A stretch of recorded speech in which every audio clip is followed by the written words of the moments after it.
Hello everyone, back tuning into the second Winter 2018-19 update. So we did the first update last week, and it was an hour-long epic marathon that talked you through various things, the GWV's methodology, and we also had a look at some analogues for the summer of 2018 as well, summers that were similar, 2018, and then the winters that followed them.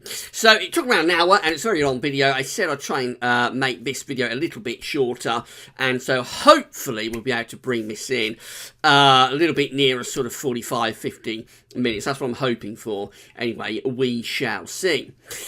So I'm going to go through the methodology again. This is all building up to the GWV.com Winter 2018-19 forecast that will be released on Sunday the 2nd of December.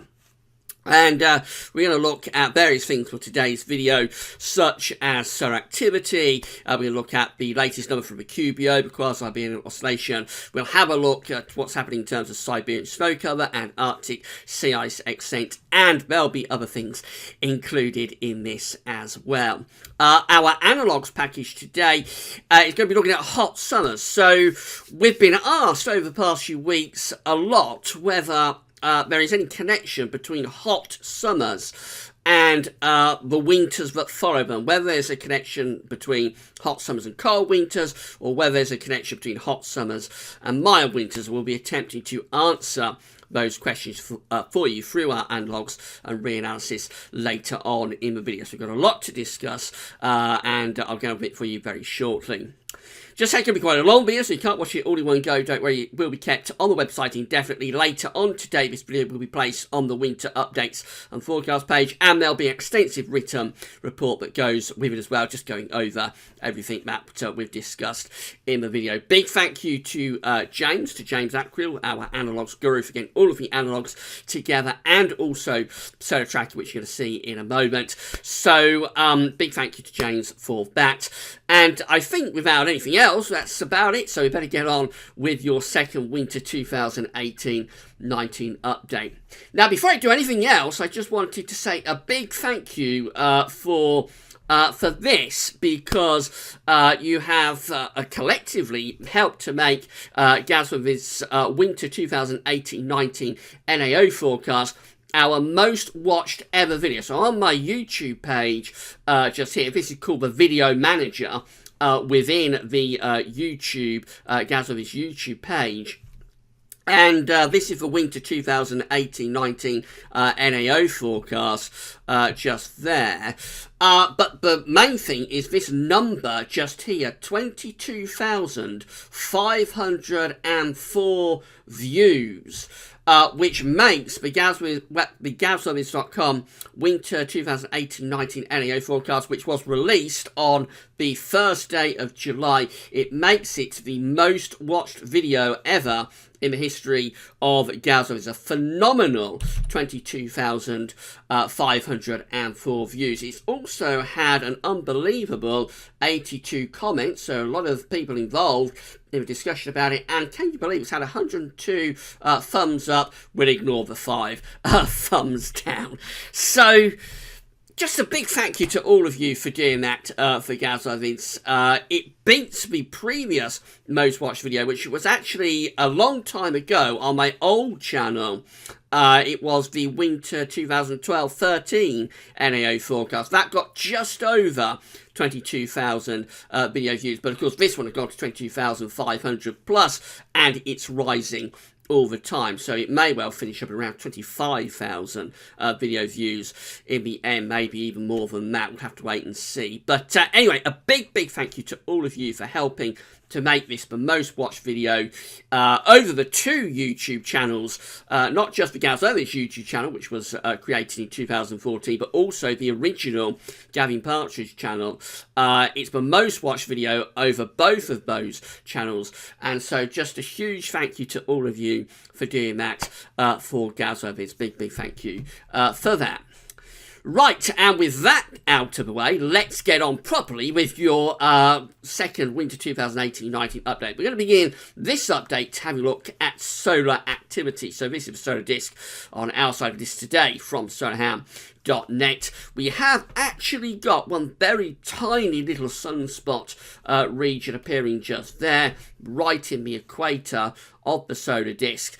But, I mean, you've got to really squint to try and find that, and basically we are more or less at spotless condition on the solar disk at the moment. This is the GWV's second winter update solar activity tracker, updated as of the 8th of the 9th, 2018 by our good friend James Aquila. Big thank you to James for updating the solar tracker.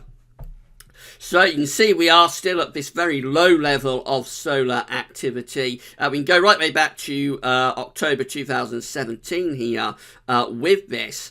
So if we go forward, you can see that since then we've been at a very low level of activity. A real drop in activity happened there. Which was around the spring, around March into April. Then a slight tick up through May into June. And then another very, very low level of solar activity occurred from July through to August. We actually got the trend lines, which are the thick green and thick red lines, virtually on the bottom of the chart. A slight tick up then at the end of August, just there. And that's where we currently are. So the orange line is depicting each day's sunspot activity. You see the orange line is flatlining along the bottom, hardly any sunspots whatsoever over the past few days. The trend lines, so they're at a very low level, not quite as low as they were perhaps back in July and August, when they was really on the bottom of the chart, on the floor, if you like. But essentially, we are at a very, very low level of solar activity. We're into now, I think, solar minimum of solar cycle number 24, and so we can expect this very low level of solar activity to continue. Now, I think this is likely to be the solar minimum winter of solar cycle 24, 2018-19. You never totally rule out that something unexpected might happen. So if it's a very long solar cycle, it's possible that next winter could be the solar minimum winter. It could be that 2019-20 is actually the solar minimum winter. But we're expecting 2018-19 to be the solar minimum winter of this solar cycle. And next winter, 2019-20, to be the first winter of solar cycle 25. So in a future update, I think it's going to be the final update in September, which I think is going to be update number 5. We will do a solar special, and we'll have a look at what solar minimum winters are like, what it could mean, and we'll talk you through the solar cycles and all that kind of thing. So we will have a lot more on solar activity and the winters that follow them in a subsequent update. Just wanted to show you this. Haven't seen this so far in this season of winter updates. So this goes back 2 or 3 years. We have been monitoring a connection between solar cycle 24, the current solar cycle, and the old solar cycle number 12, which ran from 1878 right way through to 1890. There has been a connection not only with the way solar activity has trended between these two solar cycles, number 12 and number 24, there has also been a connection, or there was a connection, between the winter temperatures and the winters of these two solar cycles. So we begin here, and if you've been watching these winter updates over 2 or 3 years, you'll know what this is all about, but I'm going to explain it for people that are watching for the first time. So this winter just here is the first winter of both of those solar cycles, number 24 and also number 12. For number 12 is 1877-1878, and for number 24 it's 2007-2008. By the way, the blue box is depicting the CET for 1877, solar cycle 12. The sort of pinky orange box is depicting the CET for the winters of solar cycle 24, which in this case is 2007-8. So you see that both of these winters, in the first winters of the solar cycles, were milder than average winters. But then the second winters of the two solar cycles, which is 1878, 1879, and 2008-2009, they go cold. They are cold winters, the second winters of these two solar cycles. The third winters of the two solar cycles are cold as well. You notice they differ in terms of solar cycles, which one is the coldest. So the second winter of solar cycle number 12 is a lot colder than the second winter of solar cycle number 24, that one just there. But then it turns around in the third winter. So the third winter of solar cycle 12 is that one. Again, it is colder than average, but the third winter of solar cycle 24 is actually colder. Then the fourth winter of both of the solar cycles continues the trend. Both of those are colder as well. The fifth winter of the two solar cycles goes milder. They both come out as milder winters. Then we get a diversion in the sixth winter, because that one, in terms of solar cycle number 12, is milder than average. But that one, in terms of solar cycle number 24, is colder than average. That's 2012-2013. We go on to the next winter, and that one comes out milder than average for both of the winters of the two solar cycles. And then the following winter, well, there's a little bit of a divergence, but let's say that basically they are around average for those two. They're within half a degree of average for both of those winters. But then we broke this connection. So up to then, we have got quite a strong connection between the winters of the two solar cycles. Quite obviously, they are generally trending in the same direction, except for 1213 and 1882, 1883. But then the following winter, we break this connection, because the following winter for solar cycle number 12 was 1885, 1886, and that one was cold.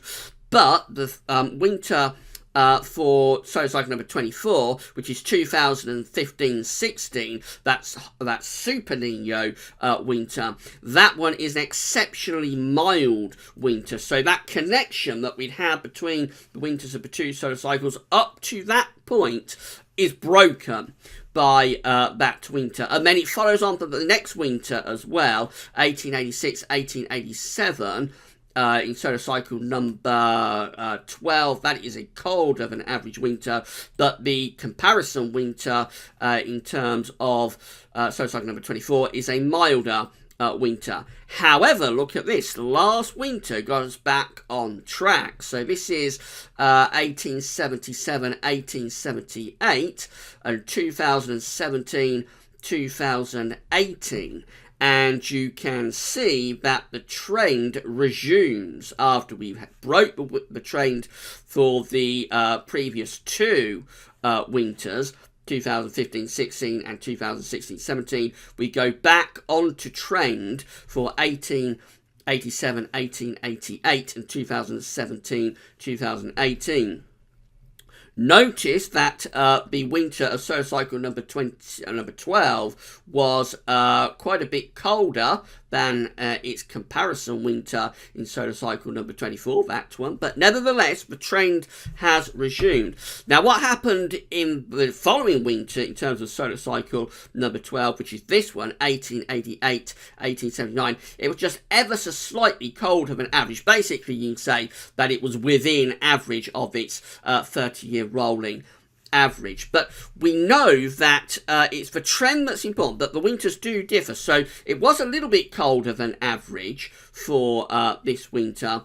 Will we see something happening like what happened, for example, in this third winter of the two solar cycles, where the comparison winter of solar cycle number 24, that winter 2009-10, came out colder than its counterpart in solar cycle number 12. Will that happen? Will we see this orange box going down to this sort of level perhaps for this winter? So there's two things we've got to look out for this. Will we continue the trend that looked like it resumed last winter? Will we continue the trend and have come out underneath average? But also, will we come out more colder than average compared to 1888 to 1889? That will be a big and interesting question that we'll be attempting to answer over the course of the winter updates. But anyway, I thought I'd just show you that. We will be doing a lot more on solar activity. I think it's going to be update number 5, but it's an ever-changing, ever-fluid sort of situation. So just watch this space on that. But I thought I'd throw that one in for you because it is quite interesting how last winter seemed to get us back on trend with this connection between solar cycle number 12 and solar cycle number 24. Right, on to the QBO then, quasi-biennial oscillation. So this is an index that's reflecting the strength of the zonal westerlies. We're in the easterly phase of the QBO now. This is from NOAA, by the way. This chart takes us all the way back to the end of the 1940s when the QBO begins. I won't go through all those years for this update, but this is 2018 just here. So you see these negative numbers, January 2018, for example, coming out at minus 19.02. That is telling us that we are in the easterly phase of the QBO. And this easterly QBO has been going on since around the middle of last year, 2017, when we began this easterly phase of the QBO. The easterly QBO has been strengthening through the year, so it's been a very, very strong QBO event indeed. It reached its peak in July, this easterly QBO. July's QBO number coming out at minus 29.10. We have now got August QBO number in, and it comes out at minus 20.41. So from July through to August, we have reduced the strength of the easterly QBO. We're still in the easterly QBO, most definitely. We're still in the easterly phase of the QBO, but we have reduced it quite a lot from that peak that occurred in July. And this tells us that the next phase of the QBO, the westerly phase of the QBO, is on its way. So what's going to happen is that through the remaining remaining numbers that are going to be appearing for this year, which is September there, October there, November there, and December there, we're going to see these negative numbers reducing. So I think September's number will still come out negative. October's will probably still come out negative also. And then November may go slightly positive, something like that sort of number that we see there in 2016, sort of plus 2, something like that, plus 3.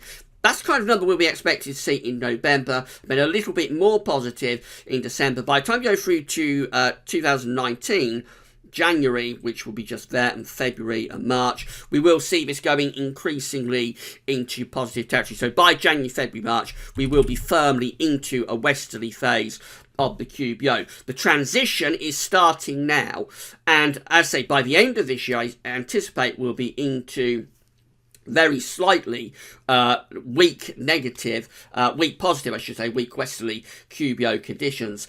And but there will probably still be an effect from the easterly QBO within the atmosphere, because when you switch this positive, it does take a little bit of time to feed down to the boundary layer of the atmosphere where weather is taking place. So November and December likely to come out as positive numbers, yes, but I think there'll probably still be enough of the easterly QBO left to potentially give us a chance of colder conditions through the early part of the winter from the QBO. After that, expect the westerlies to increase, but that doesn't mean, even then, that we will definitely go milder than average, because although the easterly phase of the QBO favours more colder and blocked type conditions, and the westerly phase of the QBO favours milder westerly conditions, it's not that straightforward, and there are many years within both the easterly and the westerly QBO that deviate. We'll be discussing the quasi-biennial oscillation a lot more in the coming weeks.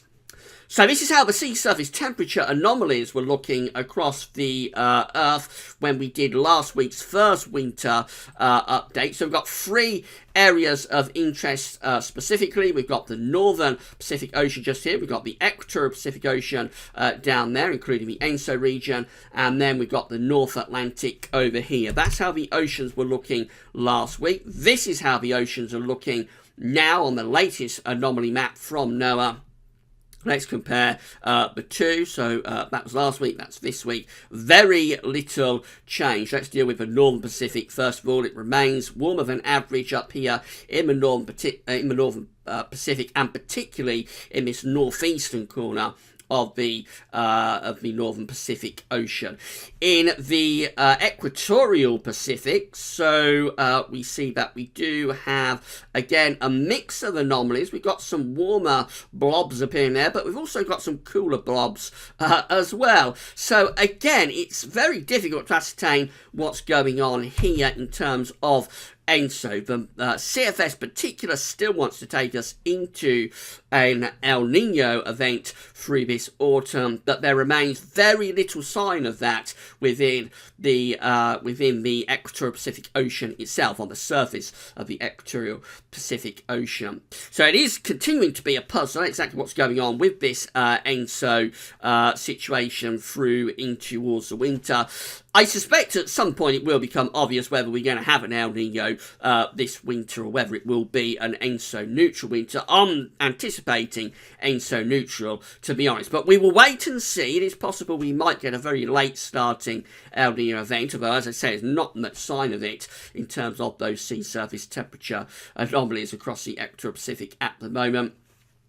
I would suspect it'll be quite late on in these updates before we look at the analogues for ENSO this year. Normally it's one of the first things that we do the analogues for, but I think this year, because it's so difficult to pinpoint where this is going, will it be an ENSO neutral winter, so will we have to look at ENSO neutral analogues, or will it be a weak El Nino winter, or a Madokai El Nino, central based El Nino? And so will that be where we have to look for our analogues? I don't think we'll know until quite late on. So expect analogues for ENSO to be more like towards the back end of these winter updates this year. Probably they won't even appear until we get into November. Haven't spoken to James about that, but I think at the moment it's just too difficult to ascertain where this is going. Now, this is the latest in terms of the chart that we see here, which is the cold and warm episodes by season chart from CPC, NCP, and NOAA. This is depicting every tri-monthly ENSO event back to 1950. You see, in the year of 1950, we got a La Nina going on, indicated by those negative blue numbers. That's a cold event. And warm events, of course, depicted by the red numbers. So this is 1969, for example. That was a very late starting El Nino, actually, at the end of 1968 and into the early months of 1969. We did have a weak El Nino going on then, very late starter, that one. So these events can get going very late on, actually. So it isn't totally impossible that we might have an El Nino this year, although I do think it's relatively unlikely. But El Ninos on these charts for tri-month periods are depicted by the red numbers. The latest number, and again, this is kind of like very difficult to say where we go from here, because the latest number for the tri-monthly period of June, July, August came out at just 0.1. So basically it's bang on average, it's bang on ENSO neutral there, and no change from the tri-monthly period before it, which was May, June and July. You notice we start the year with a La Nina, with a cold event that sort of ended through the spring. And then we see that the tri-month period of April, May, June, this one came out at minus 0.1, and then the two tri-month periods following it, May, June, July, and then the latest, June, July, August, both come out at plus 0.1. Basically, all three tri-monthly periods are more or less around bang on ENSO neutral condition. And so again, could you say from that we're going to go into an El Nino event? I think it would be very difficult to do that. Look what happened in 2014-15 though. So this isn't the Super Nino, this is the year before the Super Nino, and we did have a similar event going on then. We was around ENSO neutral for these tri-monthly periods during sort of the autumn 2014, but right at the very end of the year, October, November, December, and November, December, January,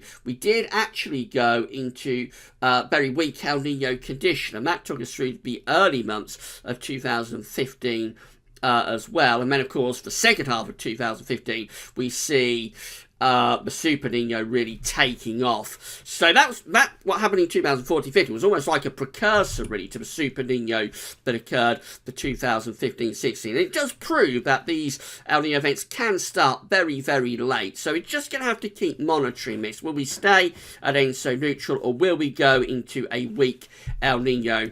We'll have to wait and see. This is the 2018 Atlantic hurricane season from Wikipedia, and things have really started to crank up now with the hurricane season. So let's scroll down to our latest numbers, and these are the latest numbers for the 2018 hurricane seasons. Now we have had 9 depressions and a total of 9 storms. That's up from last week. We've had 3 hurricanes as well, and we've had 1 now major category 3 or above hurricane, which is up on last week. I think all those numbers have increased on last week. So things are finally moving with the 2018-19 hurricane season. And the reason we look at this is that hurricanes are essentially dumping warmth, heat from the tropic, transporting them through the oceans and the land masses up to the North Pole, where you get lots of storms, lots of hurricanes, dumping lots of warmth and heat in the pole. It can translate back in the winter to an increased risk of blocking. So the more hurricanes, the tropical storms we get in the Atlantic, the greater the chance of getting blocking in the winter. It was a very quiet early part of the season, but things are moving now. So we'll wait and see whether that continues to develop. Siberian snow cover next. This is how things were looking in terms of Siberian snow cover and Arctic sea ice when we did last week's first update. Hardly any snow cover across Siberia last week, which you wouldn't expect to see. This is the 1st of September, so you wouldn't really be expecting to see much in the way of snow cover. And notice that also quite a big melt season has taken place again as well up here in the North Pole. The yellow areas where we've got Arctic sea ice, the blue area around here, and also there is where we have lost Arctic sea ice. So that situation in terms of last week. This is the very latest situation now, and we can see that we have in fact increased snow cover a little bit across Siberia. This is very, very early days to be doing this, but we have in fact got quite a few snow patches now in this eastern part of Siberia. Nothing particularly significant, but it's just perhaps an indication that this might be a year where we advance the snow fairly rapidly. We'll have to wait and see, but it is certainly there is certainly more snow there than you would expect to see through the early part of September across the eastern part of Siberia. Again, in terms of the Arctic sea ice, we have lost more Arctic sea ice over the past week, which of course you'd expect to, because the melt season hasn't quite finished, got around another week or so to go. Let's show you what was happening this time last year. So this is the 7th of September 2017.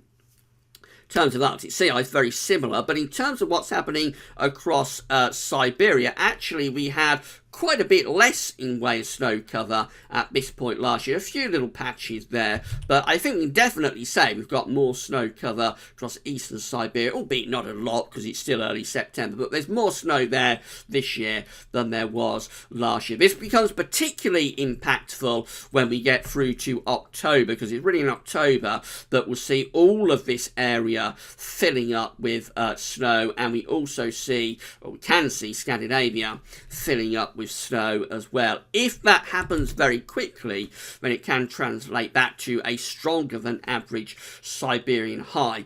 A stronger than average Siberian high can be both a good or a bad thing if you want a cold winter. And we'll discuss this much more as we get through to October, and we'll focus on this a lot more in October. But essentially, the Siberian high can go two ways. Siberian high can go that way, and if it goes that way, then it's going to bring a threat of cold easterlies into Europe. But conversely, the Siberian high can go that way over to Canada, and if it does that, then it means a very cold winter can occur to Canada and North America, and that could be bad news actually for the UK and for Europe to get a cold winter. But we will discuss that much more when we get through to those updates in October.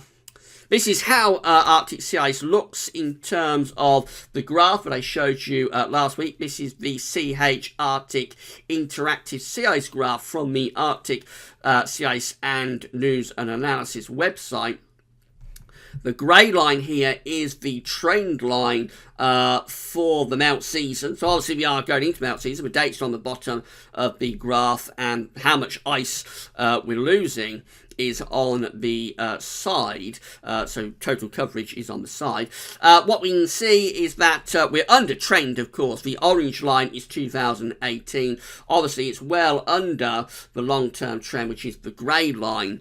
Let's see how it compares, though, to some previous years. I'm going to fill in the years back to 2005. So that line is the melt season of 2005. So we are under the melt season of 2005. That's 2006. We're well under 2006 as well.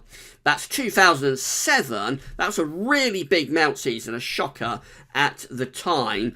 And we're close to that. We're a little bit above 2007, actually. So was quite close to 2007 earlier in the melt season, just there, back in August, but we're a little bit above 2007 now.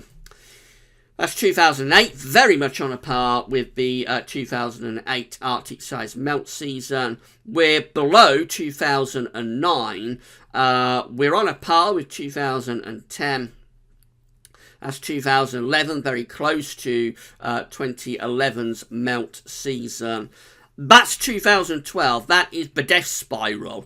So in 2012 we had a huge melt season, a much bigger melt season even than 2007. It was called the death spiral in terms of Arctic size because it was such a dramatic melt season that occurred there, and we are crucially quite a bit above 2012. 2013, 2014, we're below those 2 years. 2015, we're very close to 2015, I think. 2016, again, very close to that one.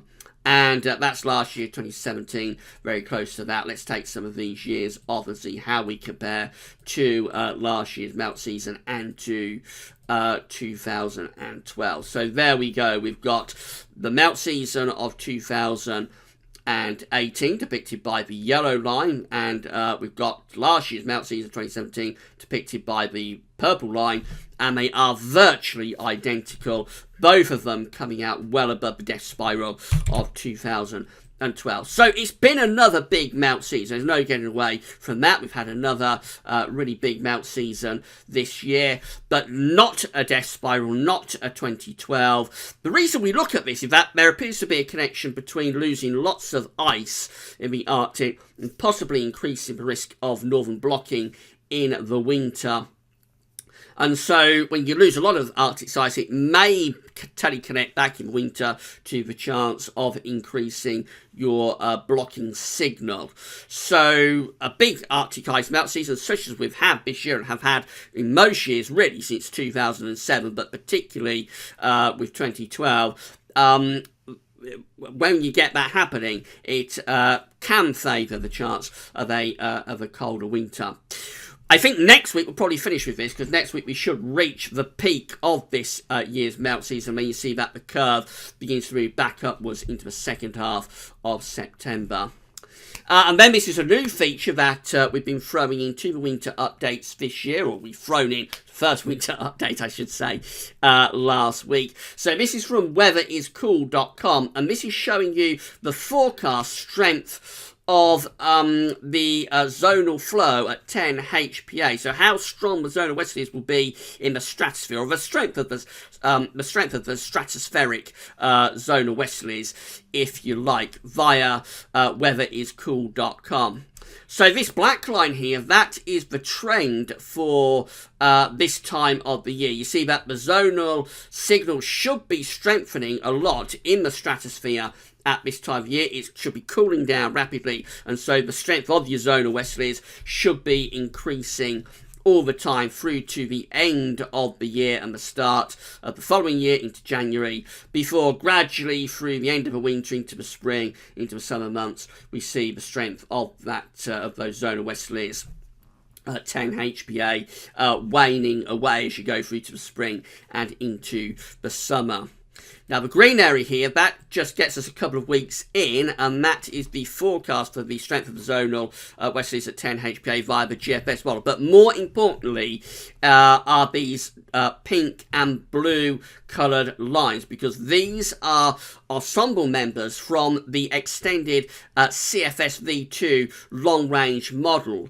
So we've got October showing up just there, we've got November showing up just there, and then we've got December showing up just there. So it basically takes us up to New Year's Eve of December, which is going to be kind of like just there. So what we can say with this is that the CFS at the moment is forecasting a weakened zonal flow through particularly November. You see these coloured lines just here through November are coming out underneath the black line, underneath the trend line. So the CFS V2, the long-range model, is forecasting zonal westerlies in the stratosphere to be weakened, and this does continue as well into December. So this is December just here, and we see that again these pink and blue lines are generally quite considerably, actually quite substantially underneath that black line, telling us that through to the end of the year, when we should be strengthening the zonal westerlies, actually the CFS ensembles are forecasting the zonal westerlies to be in a weakened state, and potentially very weak. I mean, when we're going down to this sort of level down here, such as we see with the purple and blue lines just there, when we're at that kind of level, then that could be a very, very much weakened zonal flow. We'll probably be depicting northern blocking, actually, going on through November and December. Not all of these CFS ensemble members are that low with the strength of the zonal signal at 10 HPA, but even ones that are a bit higher but are closer to average are still underneath the average, and so it does look as though the CFS is predicting the zonal wings to be quite a lot weaker than you would normally expect at this point of the year through November and into December as well. So it's going to be very interesting to monitor that through the season. Will that continue through the rest of the season or not? We will have to wait and see about that. But at the moment, the CFS is definitely expecting those zonal westerlies to be in a weakened state. Right, I've talked for 37 minutes, and I'm going to pause the video there, get a little drink of water. When we resume, we're going to have a look at the hottest summers on record and the winters that followed them. So I'll see you in around 2 minutes' time.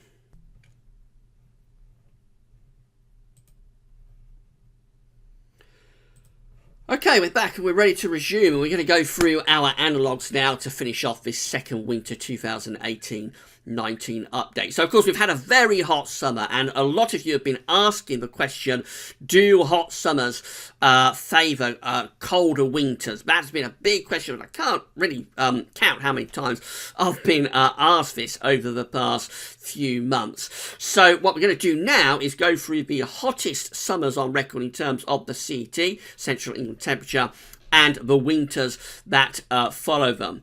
So this is how the CET shapes up for the summer of 2018. Very hot, of course, summer. We had June coming out at 16.1 with the CET. July comes out at 19.1, one of the hottest months on record.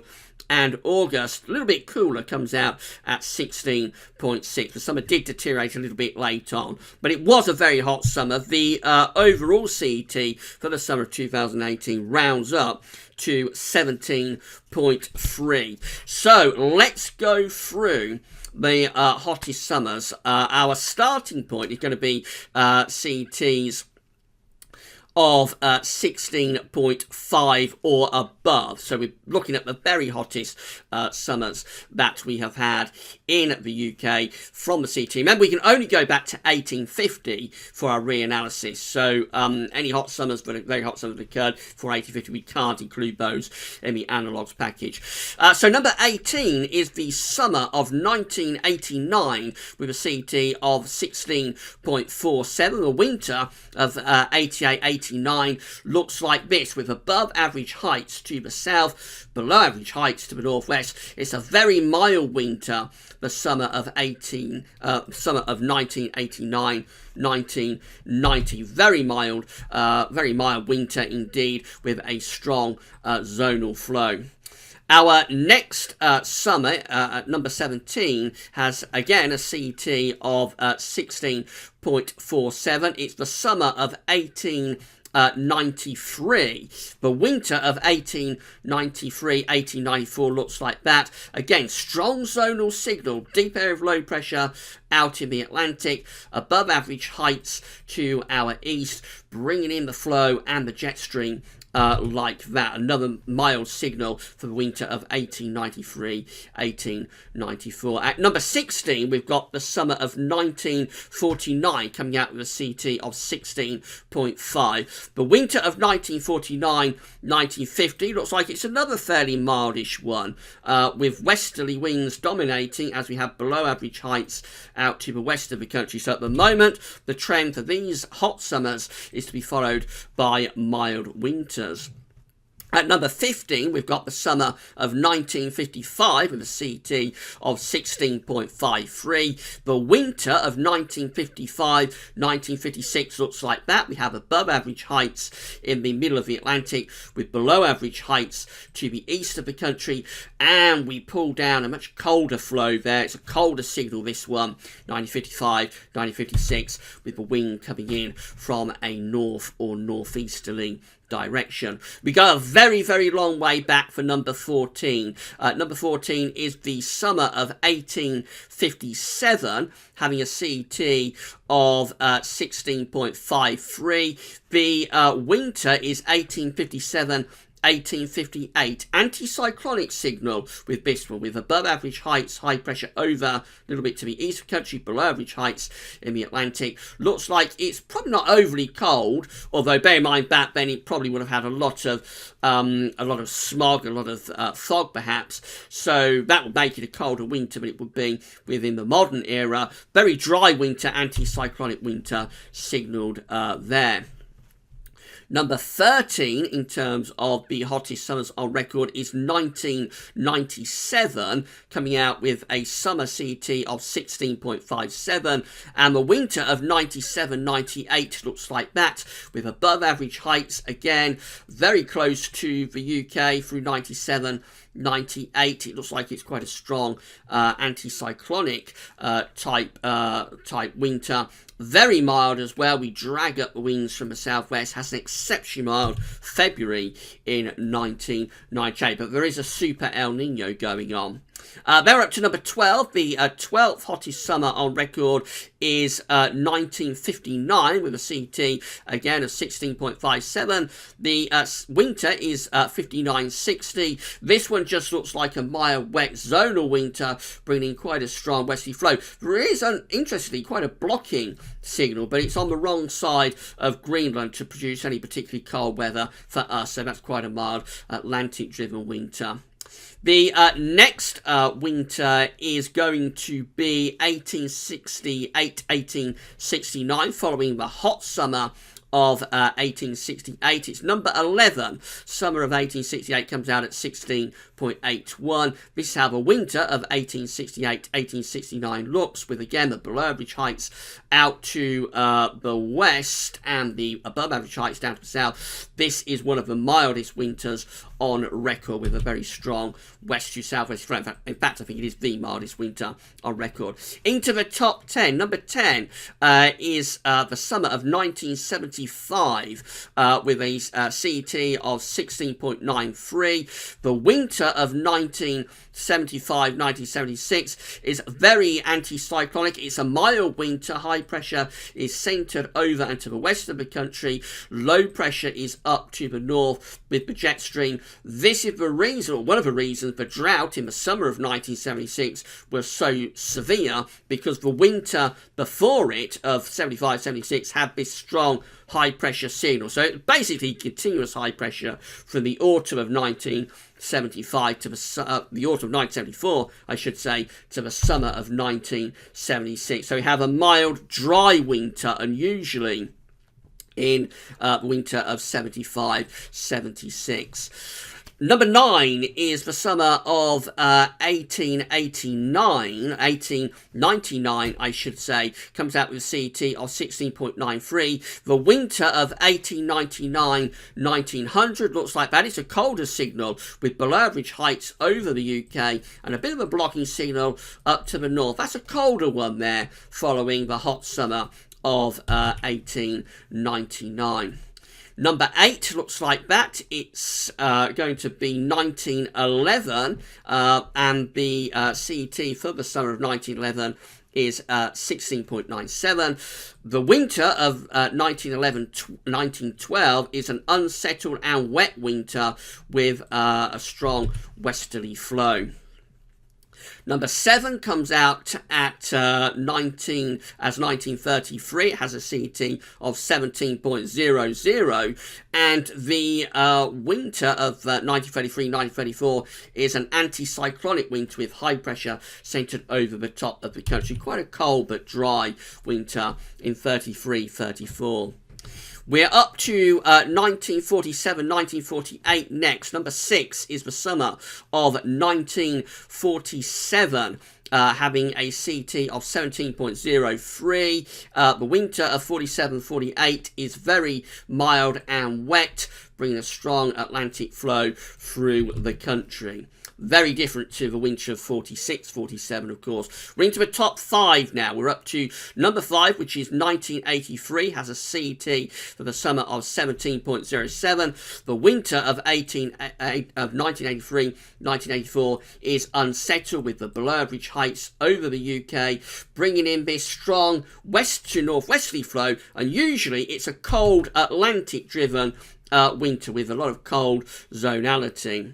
Number 4 is 2006. The summer of 2006 comes out with a CET of 17.23. The winter of 2006-07 looks like this, with the below average heights up to the north, above average heights down to the south. Quite a wet winter for the north, quite a dry winter in the south, and another very mild winter. Top 3, the third hottest summer on record for the CET is 2003 with a central temperature of 17.33. The winter of 2003-04 looks like that, with below average heights to the east, above average heights out to the west. And again, we're bringing down this west to northwesterly flow. It looks like it should be a cold winter, but actually it wasn't a particularly cold winter. Number 2 is 1995. The second hottest summer on record for the CET is 1995 with a central temperature of 17.37. And this is how the winter of 95-96 looks. It's a cold winter, of course, with that strong blocking signal to the north. We've got the below average heights to the south, and we're bringing in those easterly winds. So that's a cold winter in 95-96, following the hot summer 1995. And then finally, you've guessed it, the hottest summer on record for the CET, coming out at a phenomenal 17.77, is the summer of 1976. And that is a very wet winter, to say the least, with the below average heights over to the west of the country, the above average heights up to the north. if we put it all together, this is how the Decembers for all of those years looks, and we find it's a wet signal for the Decembers, have a weak blocking signal, but not enough to bring anything particularly cold. So the Decembers here are just looking generally quite wet across the country. And the same is true for January. We do strengthen the blocking signal in January to our north, but over the country, yes, we've got this deep area of below average heights. So the Januaries have a small chance of being cold with such a blocking signal. Generally, though, they do look very wet, probably not overly cold. That's how the Februaries are looking. Again, there's a bit of a blocking signal there, so there's a chance that the Februaries could be colder, but essentially, again, it looks like a very wet signal for the February. So following these really hot summers, we do tend to have quite wet winters. But look at this. This is the Marches following those hot summers, and they have a much better chance of being colder. So it could be that the cold occurs late here with these very hot summers. Much more of an easterly looking influence for the Marches. If we put it all together, it's a very unsettled looking signal for these winters with below average heights, low pressure out to west of us. We do have a bit of a blocking signal, but it's quite weak. The main thing is that it just looks like it's a very much an Atlantic onslaught type situation. If we narrow it down a bit, having a look at those years that just had summer CTs of 17 degrees or more, finally, it is a little bit different. So we only have 8 of these years from 76 down to 1911. Within the top 8, we find a stronger blocking signal. Remember, this is more relevant for 2018, of course. We do find a stronger blocking signal for December with the below average heights to the south of us and a little bit more of an easterly flow as well. In the Januaries, it looks like the blocking signal eases a bit, and it probably turns quite wet in the Januaries again. There is still a bit of a blocking signal, but it's weaker compared to December. February, though, it looks like the blocking signal comes back. So we start off with quite a blocking signal. It eases in January, but then it comes back in February. That's definitely a cold signal, I think, for February. And also, that continues to March as well, where we do, again, have a blocking signal around Scandinavia. So within the top 8, actually, it is a stronger signal that we've got there for colder winters than within the general sort of top 18 analogues package. If we put it all together, that's how the winters come out. Much more favourable for colder winter following those top 8 hot summers with the above average heights around Greenland. The below average heights underneath it, we're opening the door to those easterly winds rather more with the top 8 compared to the top 18. Remember, all of those summers had CTs at or above 17 degrees, a little bit more relevant to this year, perhaps. So that's the top range of the hottest summers on record that we can show you within the reanalysis, anyway, of 1850. But another way of looking at hot summers, and this is something we'll be focusing on for next week's analogues package, is very dry summers as well, because when it's very hot, it tends to be very dry. We have had a very dry summer indeed, and so next week we'll follow on from this and have a look at not only the hottest summers on record, but also the driest summers on record and what the winters were like that followed them. And then we'll put the hot and the dry summers together, and we will show you the final analysis. So we will follow this up big time for update number 3. Right, 52 minutes. So I wanted to keep it around 50 minutes. Got a little bit beyond 50 minutes. Just want to show you the GWV's Patreon page. So if you've enjoyed this winter 2018-19 update, then please consider becoming a patron for GWV's and giving us an ongoing monthly donation. The link is within the description box at YouTube, and you can also find the link to this page at all of the pages to GWV. So you just come here, sign up for a Patreon account, and then you can pledge an ongoing monthly donation to GWV. Could be anything from $1 a month upwards. If you would like to give a one-off donation, if you would prefer to give a one-off donation, then you can do that via the GWVids.me PayPal page. You've got a PayPal account, very simple, just sign into that, And yeah, you can give us a one-off donation, and all donations are gratefully received. It's helping us to pay for the website and keep all of the content completely free of charge. So a big thank you to all of the donors and patrons for GWV. And that rounds it all up. So later on today, this second winter 2018-19 update will be placed on the winter updates and forecast page with a written summary going over everything that we discussed in the video. And all that remains is to say thanks so much for watching this video. And at 53 minutes, that's all for now. And thanks for watching.